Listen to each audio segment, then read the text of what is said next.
Welcome back. അപ്പോൾ ഇന്നലത്തെ നമ്മുടെ നോമ്പിൻ്റെ വിശേഷങ്ങളാണ് ഈ വീഡിയോയിലുള്ളത് കേട്ടോ. അപ്പോൾ എല്ലാവരും സുഖമായിരിക്കുന്നെന്ന് കരുതുന്നു. എല്ലാവരും നോമ്പൊക്കെ ഉഷാറായിട്ട് പോകുന്നില്ലേ? നല്ല ചൂടായതുകൊണ്ട് തന്നെ ചെറുതായിട്ടൊരു ക്ഷീണമൊക്കെ കാണുമല്ലേ? അപ്പം ഇതിലിപ്പോൾ വെള്ളം ആക്കി കൊടുക്കുന്നുണ്ട്.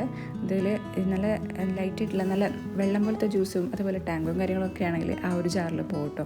ഇല്ലെങ്കിൽ അതിന് അങ്ങനെ ആ ഒരു പൈപ്പിൽ കൂടെ അങ്ങനെ വരില്ല, ഒരു ടൈറ്റായിട്ട് അങ്ങനെ കളിക്കും. അപ്പം പിന്നെ കിച്ചണിലൊരു സ്മെല്ലൊക്കെ വരാൻ വേണ്ടി ഇതിൽ കുറച്ച് ആ ഒരു ഫ്രാഗ്രൻസ് ഒഴിച്ചു കൊടുക്കുന്നുണ്ട്. അപ്പോൾ അതിപ്പം ലാവൻഡർ ഫ്ലേവറാണ്. ഈ ഒരു ഫ്ലേവർ ഡ്രൈ ഫ്ലേവർ ജാസ്മിൻ്റെതാണ് കേട്ടോ. അപ്പോൾ അതൊക്കെ ഒന്ന് ഒഴിച്ച് സെറ്റാക്കി വെച്ചിട്ടുണ്ട്. ഇപ്പോൾ നല്ലൊരു സ്മെല്ലായിരിക്കും കേട്ടോ കിച്ചണിന്. പിന്നെ കുറച്ച് ഇതിപ്പോൾ ഞാൻ ഉച്ചയ്ക്ക് കിച്ചണിലോട്ടൊന്ന് വന്നിട്ടുണ്ടായിരുന്നു. അപ്പം കിച്ചണിൽ എനിക്ക് ഇടയ്ക്കിടയ്ക്ക് വരാനുണ്ടാവും, കാരണം ചെറിയ മക്കളുള്ളത് കൊണ്ട് തന്നെ കിച്ചണിൽ എന്തായാലും ഒഴിവാകില്ല. അപ്പം നമ്മുടെ നോമ്പിനുള്ള കുറച്ച് കാര്യങ്ങളൊക്കെ ഒന്ന് എടുത്ത് വെക്കാനൊക്കെ ഉണ്ട്. അപ്പം മീനൊക്കെ ഒന്ന് തണുപ്പ് പോകാൻ വേണ്ടിയിട്ട് ഒന്ന് എടുത്ത് വെച്ചിട്ടുണ്ട്, കഴുകിയെടുക്കുകയാണ്. ഇന്ന് മീൻ കറിയിൽ ഉണ്ടാക്കുന്നത്. അപ്പം മീൻ വെച്ചിട്ട് നമ്മുടെ ഒരു മീൻ റോസ്റ്റ് പോലെ ആക്കിയെടുക്കുകയാണ്. അപ്പോൾ അതിൻ്റെ മസാലയൊക്കെ ഒന്ന് ആദ്യം ഒന്ന് ആക്കിയിട്ട് വെച്ചാൽ മസാലയൊക്കെ നന്നായിട്ട് പിടിച്ച് കിട്ടുമല്ലോ. അപ്പം അതിന് വേണ്ടിയിട്ട് അയിലയാണ് കേട്ടോ എടുത്തത്. അപ്പോൾ അയില നന്നായിട്ട് ഒന്ന് വരങ്ങി കൊടുക്കുന്നുണ്ട്. വരങ്ങി കൊടുക്കുന്ന വെച്ചാൽ വരയിട്ട് കൊടുക്കുന്നുണ്ട്, നമ്മുടെ ഫ്രൈ ആക്കി എടുക്കാൻ വേണ്ടിയിട്ട്. നല്ല വലിയ അയില ആയതുകൊണ്ട് തന്നെ കയ്യിൽ അങ്ങോട്ട് ഒതുങ്ങുന്നില്ല കേട്ടോ. അപ്പം ഇത് ഒന്ന് വരങ്ങിയെടുക്കട്ടെ. ഇനി ഇതിലോട്ട് കുറച്ച് മസാലകളൊക്കെ ആഡ് ചെയ്യാനുണ്ട്. അപ്പം മുളക് പൊടി, കാശ്മീരി മുളക് വേണം, അതുപോലെ സാദാ എരിവുള്ള മുളകും കൂടി ചേർത്ത് കൊടുക്കുന്നുണ്ട്. ഒരു 1.5 ടേബിൾ സ്പൂണോളം മുളക് പൊടി ചേർത്ത് കൊടുത്തിട്ടുണ്ട്. പിന്നെ ഒരു 1/2 ടീസ്പൂണോളം മഞ്ഞൾപ്പൊടി, പിന്നെ ആവശ്യത്തിനുള്ള ഉപ്പും, പിന്നെ കുറച്ച് ചെറുനാരങ്ങ നീര്, ഒരു ചെറുനാരങ്ങ മുഴുവൻ ഞാൻ എടുത്തിട്ടുണ്ട്. ഇത് വലിയ മീനായതുകൊണ്ട് തന്നെ അത്യാവശ്യം ഒരു പുളിപ്പൊക്കെ ഇരിക്കട്ടെ. അപ്പം അതൊന്ന് മസാല തേച്ചിട്ടൊന്ന് പിടിപ്പിച്ചെടുക്കാം. ഇങ്ങനത്തെ കുറച്ച് ചെറിയ ചെറിയ പണികളൊക്കെ ഉണ്ടെങ്കിൽ നേരത്തെ ചെയ്ത് വെച്ചാൽ നമുക്ക് ആ ഒരു നോമ്പിൻ്റെ തുറക്കുന്ന സമയത്ത് അത്ര ഒരു പെട്ടെന്ന് പണിയെടുത്ത് ക്ഷീണിക്കണ്ടല്ലോ. അപ്പം പിന്നെ മസാല പിടിക്കുകയും ചെയ്യും. അപ്പോൾ അതുകൊണ്ട് മസാലയൊക്കെ ഒന്നാക്കി വെക്കുന്നുണ്ട്.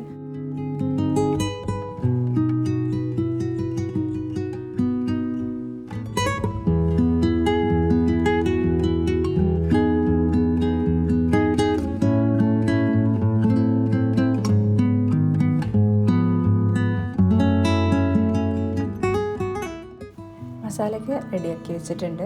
ഇനിയിപ്പോൾ ഇതൊന്ന് ഫ്രിഡ്ജിലോട്ട് വെച്ച് കൊടുക്കുന്നുണ്ട്. അപ്പോൾ പിന്നെ കുറച്ച് കഴിഞ്ഞപ്പോഴാണ് പിന്നെ കിച്ചണിലോട്ട് വന്നിട്ടുള്ളത്.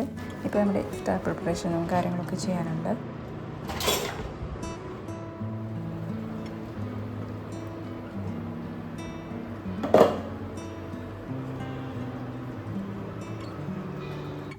ഇത് നല്ല നമ്മൾ വീട്ടിൽ നിന്ന് ആക്കിയെടുത്ത വെളിച്ചെണ്ണയാണ് കേട്ടോ. അത് ഉപ്പ തേങ്ങയെല്ലാം ഉണക്കിയിട്ട് നമ്മൾ ആട്ടിച്ചെടുത്ത വെളിച്ചെണ്ണയാണ്. നല്ല നമ്മൾ ഉണ്ടാക്കുമ്പം ആ ഒരു വെളിച്ചെണ്ണയുടെ ഫ്ലേവർ നല്ല അടിപൊളി ഒരു പ്രത്യേക ഫ്ലേവർ തന്നെയാണ് കേട്ടോ. ഇനിയിപ്പോൾ നേരത്തെ നമ്മൾ ആക്കി വെച്ചിട്ടുള്ള ആ ഒരു ഫിഷൊക്കെ ഒന്ന് ഫ്രൈ ചെയ്തെടുക്കണം. അപ്പോൾ ഞാനിപ്പോൾ ആദ്യം തന്നെ ഈ ഫിഷൊക്കെ ഒന്ന് ഫ്രൈ ചെയ്തെടുക്കുകയാണ്. അപ്പം നമ്മുടെ ഈ ഒരു കറിയുടെ കാര്യം നോക്കി കഴിഞ്ഞാൽ പിന്നെ ആ ഒരു പണി കഴിഞ്ഞാൽ ബാക്കി പണികളൊക്കെ ചെയ്യണം.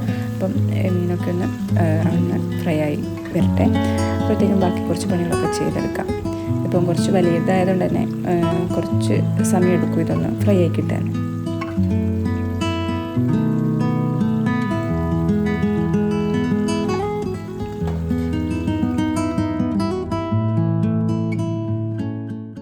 ഒരു 6 സവാള എടുത്തിട്ടുണ്ട്.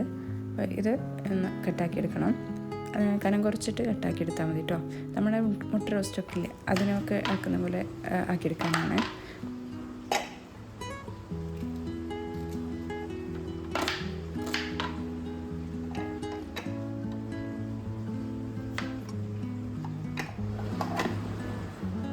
പിന്നെ ഇനിയിപ്പോൾ ഞാൻ സ്നാക്കിൻ്റെ പരിപാടി കൂടെ നോക്കുന്നുണ്ട്. അപ്പം ഇന്നിപ്പം ബ്രെഡ് വെച്ചിട്ടുള്ളൊരു സ്നാക്കാണ്. അപ്പോൾ അതിൻ്റെ ഫില്ലിങ്ങും കാര്യങ്ങളൊക്കെ ഉണ്ടാക്കാനായിട്ടാണ് നോക്കുന്നത്. കുറച്ച് വെളിച്ചെണ്ണ ഒഴിച്ച് കൊടുത്തിട്ട് അതിലോട്ടൊരു 1 ടേബിൾ സ്പൂണോളം ഗാർലിക് പേസ്റ്റ് ചേർത്ത് കൊടുക്കുക. എന്നിട്ട് ഇതിലോട്ട് ഞാനിവിടെ ഒരു 4 സവാള എടുത്തിട്ടുണ്ട്, നന്നാക്കി ചോപ്പാക്കി എടുത്തിട്ടുണ്ട്. അതിലോട്ട് കുറച്ച് ഉപ്പും കൂടി ചേർത്തിട്ട് അതൊന്ന് സോട്ടായിട്ട് വരട്ടെ. ആ ഒരു സമയം കൊണ്ട് തന്നെ നമ്മുടെ മീനൊക്കെ നന്നായിട്ട് ഫ്രൈ ആയിട്ട് കിട്ടിയിട്ടുണ്ട്. ഇനിയിപ്പോൾ ഇതൊക്കെ ഈ ഒരു എണ്ണയിൽ നിന്ന് കോരി മാറ്റുന്നുണ്ട്. എന്നിട്ട് ഈ ഒരു വെളിച്ചെണ്ണയിലോട്ട് തന്നെയാണ് നമ്മുടെ സവാളയിലിട്ടിട്ട് വഴറ്റിയെടുക്കുന്നത്.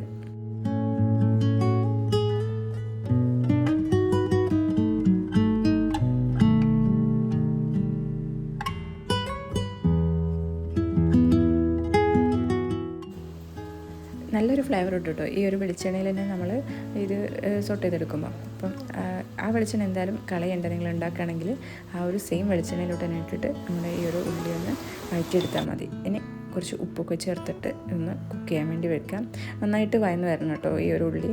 അപ്പം സ്ലോ കുക്കാക്കിയിട്ട് ചെയ്തെടുത്താൽ മതി. ഒന്ന് അടച്ച് വെച്ചിട്ട് കുക്ക് ചെയ്തെടുത്താൽ മതി.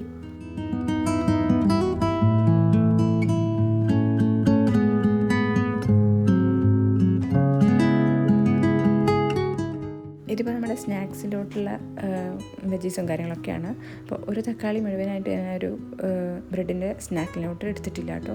അപ്പോൾ ഒരു തക്കാളിയുടെ ഒരു കുറച്ച് ഭാഗം അവിടെ മാറ്റി വെച്ചിട്ട് നന്നാക്കി ചോപ്പാക്കിയിട്ട് ചെറുതാക്കി കട്ട് ചെയ്തിട്ടാണ് നമ്മൾ ആ ഒരു ഫില്ലിങ്ങിലോട്ട് ചേർത്ത് കൊടുക്കേണ്ടത്. പിന്നെ നമ്മുടെ എരിവിനാവശ്യമായിട്ടുള്ള പച്ചമുളക് കൂടി ചേർത്ത് കൊടുക്കുക. ഇനി ഇതിലോട്ട് കുരുമുളക് പൊടി ചേർത്ത് കൊടുക്കണം. അപ്പം അത് നമ്മുടെ എരിവിന് ആവശ്യമായിട്ടുള്ള അത്ര ചേർത്ത് കൊടുത്താൽ മതി. ഞാനിവിടെ ഒരു 2-2.5 ടീസ്പൂണോളം ചേർത്ത് കൊടുത്തിട്ടുണ്ട്. അപ്പം മെയിനായിട്ടും ആ ഒരു പച്ചമുളകിനെ കാണാം നമുക്ക് ആ ഒരു കുരുമുളകിൻ്റെ ആ ഒരു ടേസ്റ്റ് കിട്ടുന്നതാണ് കുറച്ചും കൂടി ടേസ്റ്റ് കേട്ടോ. അതും കൂടി ചേർത്ത് കൊടുക്കുന്നുണ്ട്.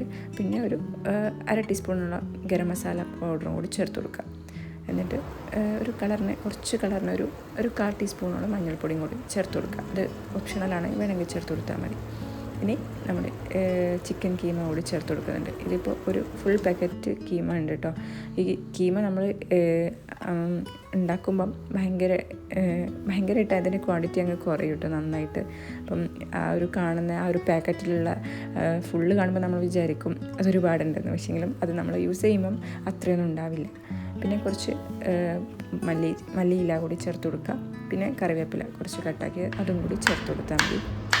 അപ്പോൾ നമ്മുടെ നേരത്തെ നമ്മുടെ അയില മസാലയ്ക്കുള്ള ഈ ഒരു ഉള്ളിയൊക്കെ റെഡി ആയിട്ടുണ്ട്. ഇനി ഇതിലോട്ടൊരു 4 തക്കാളി, പിന്നെ ഒരു 2-3 പച്ചമുളകും കുറച്ച് കറിവേപ്പിലയൊക്കെ ചേർത്തിട്ട് അത് നന്നായിട്ടൊന്ന് വഴറ്റിയെടുക്കാം.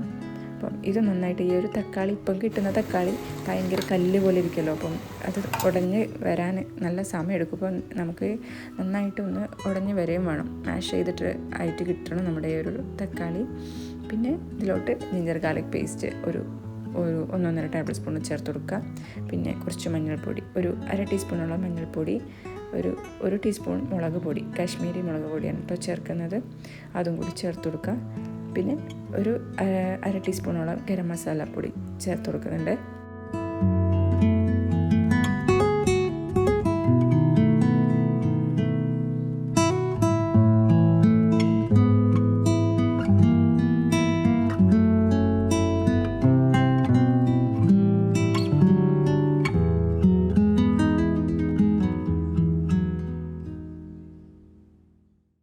ഇനി ഒരു ഗ്രേവിക്ക് വേണ്ടിയിട്ട് കുറച്ച് വെള്ളം ചേർത്ത് കൊടുക്കുക. ഒരു 1/4 കപ്പോളം വെള്ളം കൂടി ചേർത്ത് കൊടുത്തിട്ടുണ്ട്. ഇനി അതൊക്കെ ഒന്ന് അപ്പോൾ നമ്മുടെ ആ ഒരു തക്കാളിയൊക്കെ ഒന്ന് ഉടഞ്ഞ് വരും കേട്ടോ.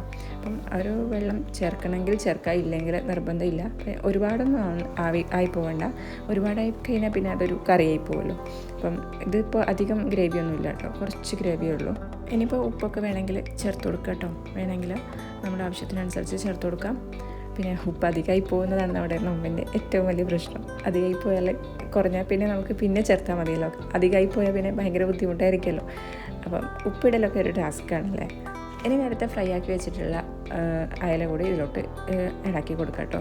അപ്പം ഇതിപ്പം കുറച്ച് സമയം ഒന്ന് ആ ഒരു ഫിഷിൻ്റെ ആ ഒരു ടേസ്റ്റൊക്കെ ഒന്ന് കറിയിലോട്ട് ഇറങ്ങാനുള്ള ഒരു സമയം ഒന്ന് വെച്ച് കൊടുത്താൽ മതി.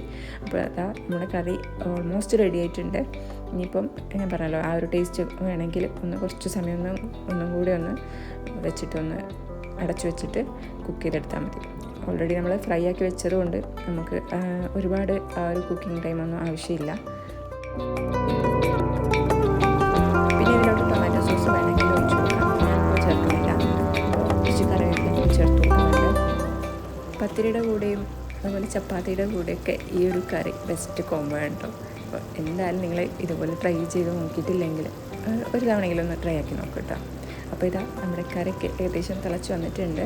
ഇപ്പോൾ ഫ്ലെയിം ഓഫാക്കി വെക്കാം. ഇതിൽ നമുക്ക് ഫിഷ് വേണമെങ്കിൽ കട്ട് ചെയ്തിട്ട് ചേർത്ത് കൊടുത്താൽ മതി. ഒരു ലുക്ക് ഒരു ഭംഗിയൊക്കെ കിട്ടാൻ വേണ്ടിയിട്ടാണ് കേട്ടോ ഞാനിപ്പോൾ ഒരു മുഴുവനായിട്ട് ചേർത്ത് കൊടുത്തത്. അപ്പോൾ ഇതാ നമ്മുടെ സ്നാക്കിൻ്റെ പരിപാടിയൊക്കെ ഇവിടെ അങ്ങനെ ആയിക്കൊണ്ടിരിക്കുന്നുണ്ട്. അപ്പോൾ ചിക്കനൊക്കെ വെന്ത് വന്നിട്ടുണ്ട്. അപ്പോൾ ഞാൻ ഇതിലോട്ട് വെള്ളം ഒഴിച്ചു കൊടുത്തിട്ടില്ല. അപ്പം നല്ല സ്ലോ കുക്കായിട്ട് അങ്ങനെ ചെയ്തെടുക്കുകയാണ്. അപ്പോൾ ഇപ്പോൾ ഇതാ ചിക്കനൊക്കെ ഏകദേശം കുക്കായി കിട്ടിയിട്ടുണ്ട് കേട്ടോ. ഇനിയിപ്പോൾ കുറച്ച് സോസും കൂടി ഇതിലോട്ട് ഒഴിച്ചു കൊടുക്കാം. ഒരു ടീസ്പൂണോളം സോസും കൂടി ഒഴിച്ചു കൊടുത്തു കഴിഞ്ഞാൽ നമ്മുടെ ആ ഒരു സ്നാക്കിൻ്റെ ഫില്ലിങ്ങും റെഡി ആയിട്ടുണ്ട്. ഇനിയിപ്പോൾ കുറച്ച് പഴം കൂടെ നിറച്ചെടുക്കുന്നുണ്ട്. ഇപ്പം ചൂടായതുകൊണ്ട് തന്നെ പഴം പെട്ടെന്ന് പഴുത്തതാവുന്നുണ്ട് കേട്ടോ. നമ്മൾ ഏകദേശം ഇപ്പോൾ ഞാൻ ഇതിപ്പോൾ ഇന്ന് ഉണ്ടാക്കണമെന്ന് വിചാരിച്ചതല്ല. അപ്പം പഴം അവിടെ പഴുത്തതാവുന്നത് കൊണ്ട് എന്തായാലും പിന്നെ അത് വേസ്റ്റ് ആയി പോകും. അപ്പോൾ അതുകൊണ്ട് ഇങ്ങനെ ഇതിലും ഒക്കെയാൽ പിന്നെ നമുക്ക് കഴിക്കാനും ഒരു ടേസ്റ്റി ആയിരിക്കുമല്ലോ. അപ്പം അധികം പഴുത്ത് കഴിഞ്ഞാൽ പിന്നെ കൈവിട്ട് പോകും. അപ്പോൾ അതുകൊണ്ട് എടുത്തൊന്ന് നിറച്ചെടുക്കുകയാണ്. പഴം ഫ്രൈ ആക്കാൻ വെച്ചിട്ടുണ്ട്.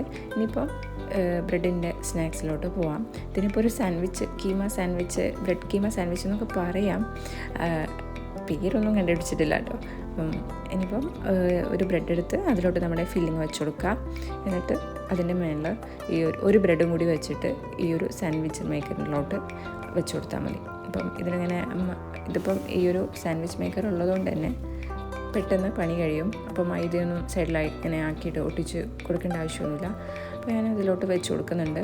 ഇനിയിപ്പോൾ ഈ ഒരു ബ്രെഡിൽ നിന്ന് നമുക്ക് ഒരു 2 സ്നാക്സിനുള്ളത് കിട്ടും. അപ്പം ഇത് റെഡിയായി കഴിഞ്ഞ ശേഷം കട്ട് ചെയ്തെടുക്കാനുണ്ട്.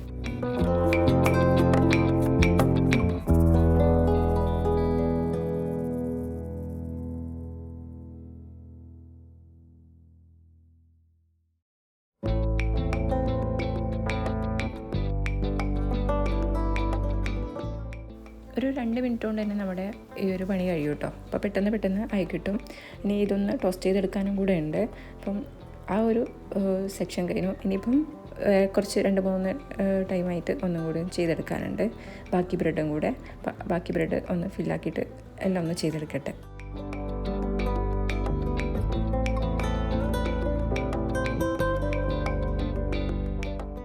പഴം നിറച്ചത് റെഡിയാക്കി എടുത്തിട്ടുണ്ട്. അപ്പം ചില സ്ഥലത്ത് ഈ ഒരു പഴം നിറച്ചത് നമ്മൾ ഫില്ലിങ് മൈദ വെച്ചിട്ടാണ് ചെയ്യുന്നത്. അപ്പം ഞാനിവിടെ നമ്മൾ മൈദ പരത്തിയിട്ട് ഒരു ചപ്പാത്തി പോലെയൊക്കെ ആക്കിയിട്ട് അതിൽ നമ്മുടെ പഴം കോട്ട് ചെയ്തെടുത്തിട്ടുണ്ട്. അപ്പോൾ ഇങ്ങനെ ഉണ്ടോ കുറച്ചും കൂടി കഴിക്കാൻ ടേസ്റ്റായിട്ട് എനിക്ക് പേഴ്സണലി തോന്നിയിട്ടുള്ളത്. ഇനിയിപ്പോൾ ഇതാ ബ്രെഡിനുള്ള ഒരു മുട്ടയും കുറച്ച് കുരുമുളക് പൊടിയും കൂടി എടുത്തിട്ടുണ്ട്. ഇതിപ്പോൾ 2 മുട്ടയുണ്ട് കേട്ടോ. അപ്പോൾ അതിലോട്ട് കുറച്ച് കുരുമുളക് പൊടിയും കൂടെ ചേർത്ത് കൊടുക്കാം. ഒരു ടീസ്പൂണോളം മതി. ഇനി ഈ ബ്രെഡ് ഒന്ന് കട്ട് ചെയ്തെടുക്കട്ടോ.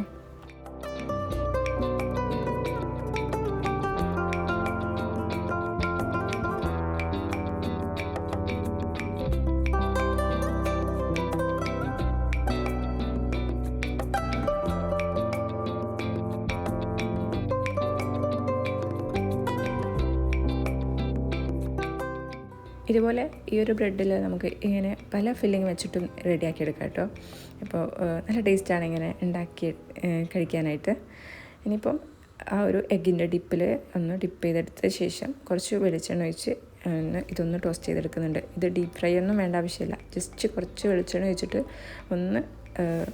ഒന്ന് ജസ്റ്റ് ഒന്ന് ചൂടാക്കിയെടുത്താൽ മതി. ഒരുപാട് കുക്ക് ചെയ്യേണ്ട ആവശ്യമൊന്നുമില്ല.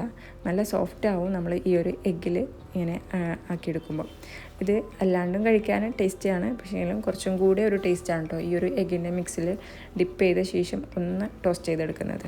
ഒരുപാട് ഓയിലിൽ ഇങ്ങനെ ഡീപ്പാക്കി ഓയിൽ നമ്മൾ ഫ്രൈ ചെയ്തെടുക്കുന്ന സ്നാക്സൊക്കെ ഇഷ്ടമില്ലാത്തവരാണെങ്കിൽ ഈ ഒരു സ്നാക്സൊക്കെ ഉണ്ടാക്കിയെടുക്കുന്നത് നല്ലതാണ്. കഴിക്കാനും അടിപൊളിയാണ് കേട്ടോ. ഇതുപോലത്തെ സ്നാക്സൊക്കെ ഒരുപാട് ഓയിലൊന്നും ആവശ്യമില്ലല്ലോ. അപ്പം നമുക്ക് ഉണ്ടാക്കാനും എളുപ്പമാണ്.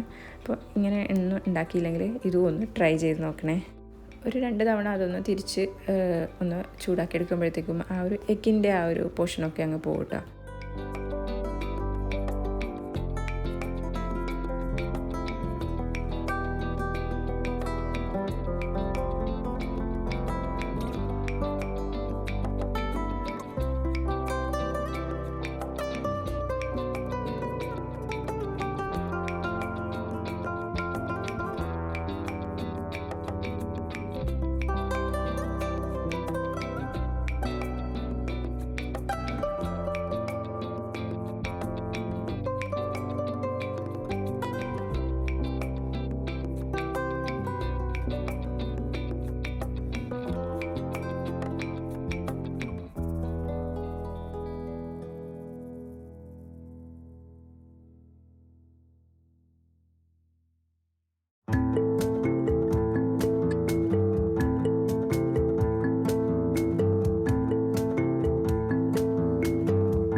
നമ്മുടെ നോമ്പ് തുറക്കാനുള്ള കാര്യങ്ങളൊക്കെ റെഡി ആയിട്ടുണ്ട്. ഇനി നോമ്പ് തുറക്കാൻ കുറച്ച് ടൈമും കൂടെ ഉള്ളൂ കേട്ടോ. അൽഹംദുലില്ലാഹ്, അങ്ങനെ നമ്മുടെ ഇന്നത്തെ നോമ്പെല്ലാം മുറിച്ചു. ഇനിയിപ്പം നമസ്കാരം കാര്യങ്ങളൊക്കെ കഴിഞ്ഞിട്ട് ഡിന്നറെല്ലാം കഴിക്കാനുണ്ട്. നൈസ് പത്തിരിയും പിന്നെ ഫിഷ് റോസ്റ്റും കൂടിയാണ് കേട്ടോ ഇന്നത്തെ നമ്മുടെ ഡിന്നറ്. അപ്പോൾ ഇത്രയൊക്കെയാണ് നമ്മുടെ ഇന്നത്തെ നോമ്പിൻ്റെ വിശേഷങ്ങൾ.